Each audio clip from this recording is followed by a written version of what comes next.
Hello people and welcome back to Quest for Infamy. So, last time we finally arrived at Tyr. And we were greeted by this lovely little, lovely royal guard of the guard of Tyr. I forgot her name, sorry.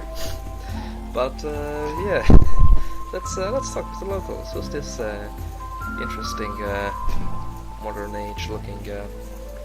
modern day looking person? Excuse me. That I'm trying to create here. Roger. Ask about name. My name is Roger, and I'm quite busy. This is a city of amazing beauty and breathtaking contrasts. It inspires me. Yes, indeed. I love the whole art style here. Oh, art. My art is a living, breathing extension of myself, and it bridges the gap between my subject and me. Deep, man. I use only the finest paper and charcoal to put my expression in the physical realm. Oh, nice. It is what I use to create art. Here, have a piece so you might create some too. Oh, thanks, man. And paper is the glorious canvas that brings my art to life. I will give you some if you should like it. Yes, I should like it. Oh, and I got it actually. Nice. So let's have a look at these. This is the artist charcoal that Roger gave you. He's the artist in residence in Tyr. Nice. This is a sheet of artist's paper that Roger gave to you in Tyr. What a special guy. Yes, I wonder if we can draw on it. You spend a few minutes trying to fit one side the other. It doesn't work. Okay, probably not. Oh, and who's this interesting fellow? This camel looks ornery, just the way you like it. Okay, and he's owner, or the other way around? You see a little man inside a booth. You bet he'll tell you all sorts of useless information. Oh, awesome. Oh there, hey there, how are you there? Ask about name. Well, thank you, sir. Lionel is my name. Information? Well, that's my game. I've got all you could want to know. What about Tyr? Well, you're inside it now. This is the greatest city on the southern continent. It was built ages ago under the command of the great king, Ferris the Great. Ferris made sure that the port of his kingdom would match the glory of his castle, Koninglist. He commissioned the building of the great wall that surrounds our city, but also acts as an aqueduct. He had the great library built to house all the tomes the kingdom had collected. The Hall of Laws was his edifice to law and order. The barracks of Tyr's arrows were built towards the end of his reign, and he was very proud of the defensive force of Tyr. The fountain here was commissioned after his death. Anything else you want to know about Tyr? Just ask me. Oh, wow, nice. It is truly an engineering feat. The great river Silmawind flows down the valley through the grasslands and into a ravine, where the aqueduct begins. It carries the water across the top of the wall and carries it to the Bay of Tyr, where all the rivers of the valley empty into the ocean. Nice. I really love aqueducts. They look awesome. The Hall of Laws is in the northeast section of town. It is a great building, and inside are not only the courts of Tyr, but the schools of law for the whole kingdom and beyond. Alright, and the library. Oh my, the library is amazing. It was built originally as a fortress, but when Ferris watched the construction, he realized he could hide the true wealth of the nation inside. Knowledge. Now, the library is so expansive, many live in there full time, cataloging volumes and writing tomes of their own. If you need to find out anything about anything, go to the library and talk to Jovan and his assistant Gareth. Alright, I'm probably gonna do that at some point, but let's continue for now. There is no finer defense force than that of Tyr's arrows, I assure you. These women are handpicked from birth, and trained not only in defense and combat, but also honor justice and the law.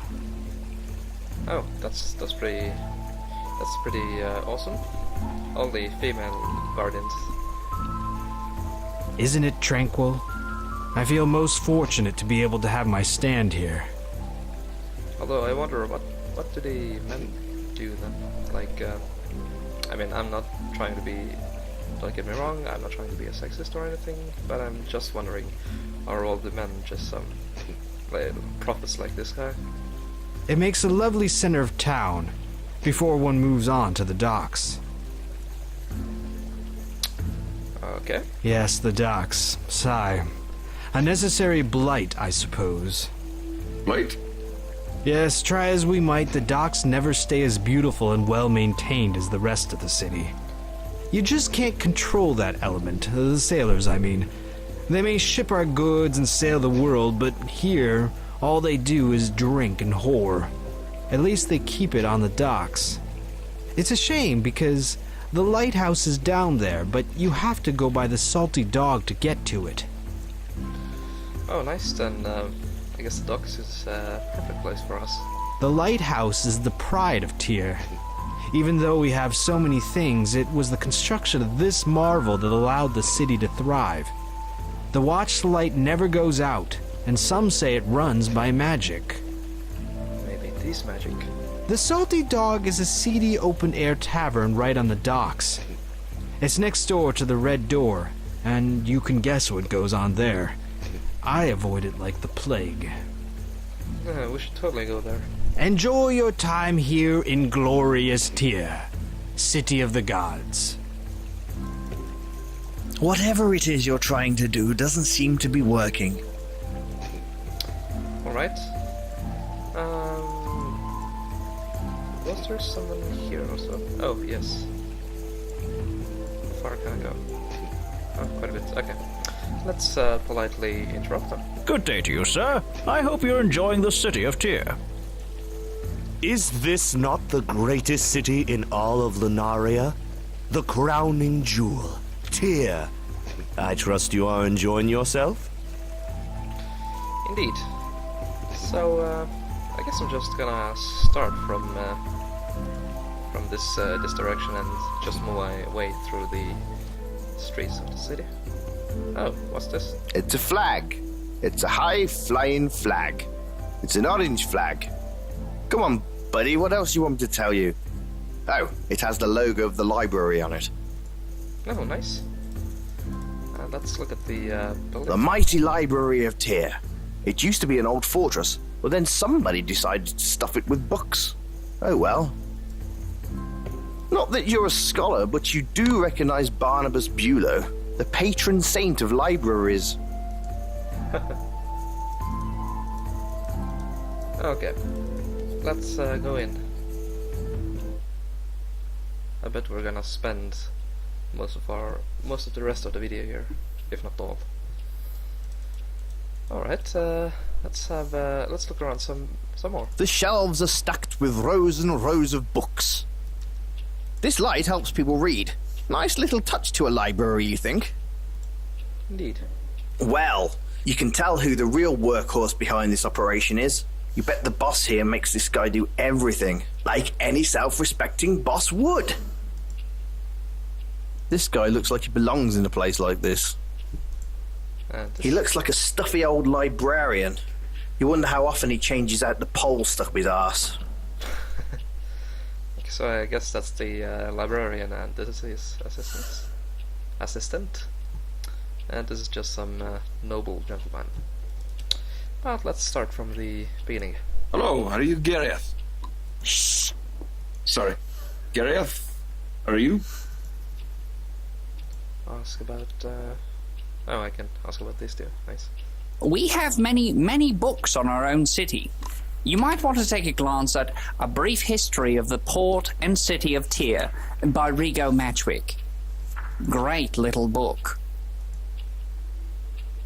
What about yourself? Well, I'm trying to develop a new script that's easier to read. I'm calling it Belvetica. I hope a new script for the game. This is my most favourite place on Earth. I don't leave. There are dormitories in the back, and I've lived here since I was 15 years old. I know this entire place inside and out.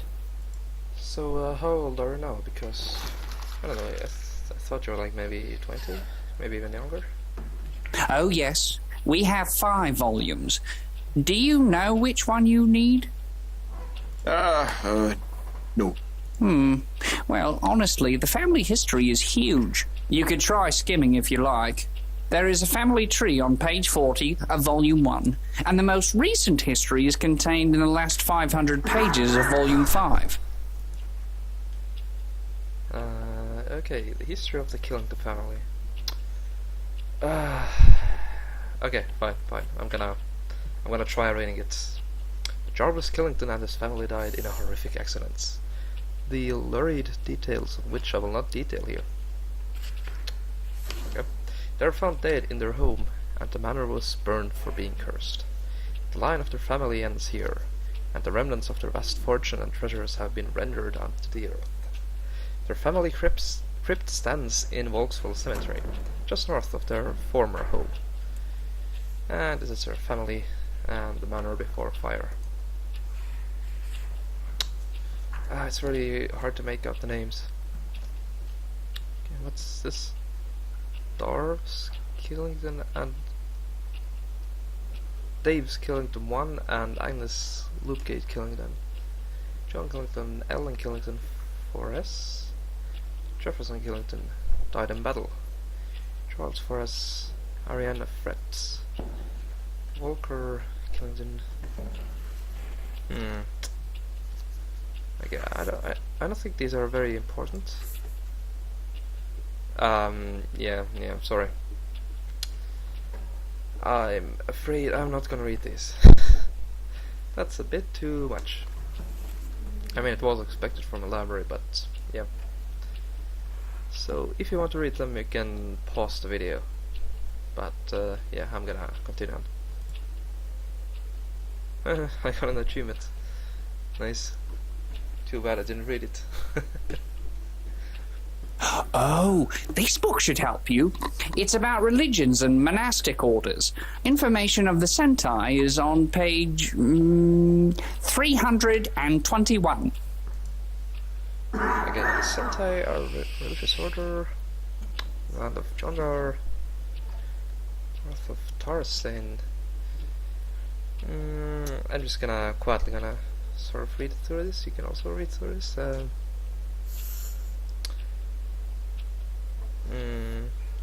Promoters of peace, really?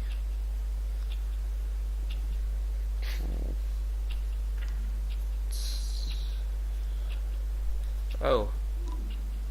Alright, it's close.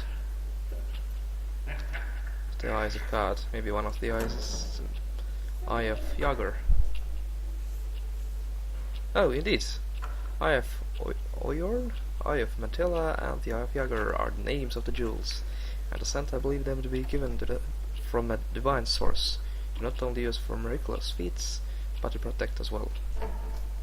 Well, not Eye of Yager, at least. One may recognize a priest of Sentai by their symbol, a pyramid with 3 eyes on it. That kinda sounds like Illuminati. Almost.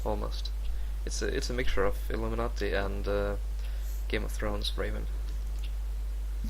Okay, Eye of Yager. Oh yes, my. If I can recall from my own readings, that's one of the Sentai's prize symbols of their order. One of the 3 eyes of God. Oh my. You could read more about them in this book by Isla Lloyd. Try page 12 to start with. Then it's probably worth skimming a bit.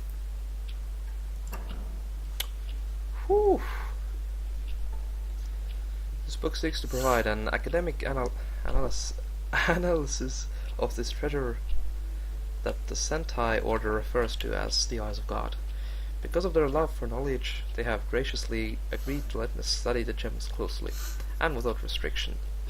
I have the utmost respect for these gems, and I believe in their rarity, but their divinity eludes me. The priests themselves do not worship the stones directly, nor will they spend any more than a moment in a room with them. They are located in a well-hidden and guarded sanctuary under the monastery. Ooh. It was told to me that Eye of Yager was discovered first, and unlike the other two, whose origins are either unknown or untold. The story of the Sentai's discovery of Yager is crucial to the construction of not only this monastery, but the city as well. The man who became the legendary first Sentai priest, Jonda, is said to have discovered it while plowing a field in his remote homestead. It is said the gem gave him the vision of how to construct not only the monastery, but the city to support it too. Soon he was using an odd and magnificent machine, a hallmark of the city of Jonder now, to build a temple. Soon others came and were drawn by its power, so the legend goes. It seems far too advanced to me.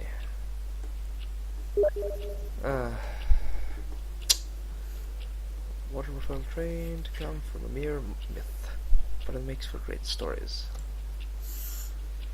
You know what? One moment.